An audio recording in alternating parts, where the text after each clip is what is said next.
Recently, Nicole Wallace, a well-known political commentator and former White House communications director, shared her thoughts on former President Donald Trump's latest threats regarding tariffs. These threats have stirred up significant attention across the political and business worlds.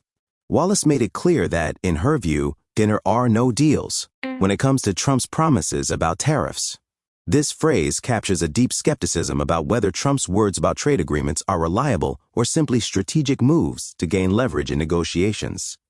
To understand Wallace's point, it helps to look back at Trump's history with tariffs.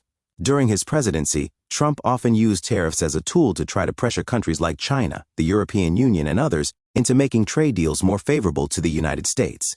He claimed these tariffs would protect American jobs and industries. However, many experts and critics argue that these measures led to trade wars, increased costs for American consumers, and uncertainty in global markets. Nicole Wallace pointed out that despite all the rhetoric, Trump's tariff threats rarely resulted in solid, lasting agreements. Instead, they often created a cycle of tension and retaliation. Countries hit by tariffs would respond with tariffs of their own, leading to an escalation that hurt businesses and consumers on both sides. Wallace's statement, "But there are no deals," reflects her belief that Trump's tariff strategy was more about showmanship and political theater than genuine negotiation.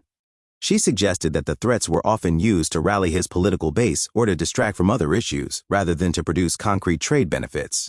This perspective is important because tariffs and trade policies have wide-reaching impacts. When tariffs rise, companies that rely on imported materials or sell goods abroad face higher costs and disruptions. This can lead to higher prices for everyday products and strained relationships with trading partners. Wallace also emphasized that the lack of clear deals means uncertainty for businesses. Companies planning their investments and supply chains need stability and predictability.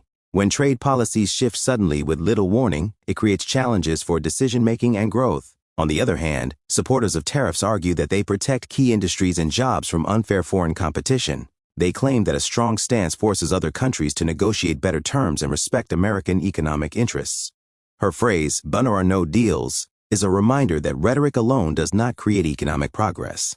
It calls for careful, thoughtful policies that balance protecting American interests with fostering strong international partnerships. In the end, Nicole Wallace's clear message encourages a focus on real outcomes rather than empty threats. It challenges all of us to think about what true deals look like and how they can benefit the country in the long run.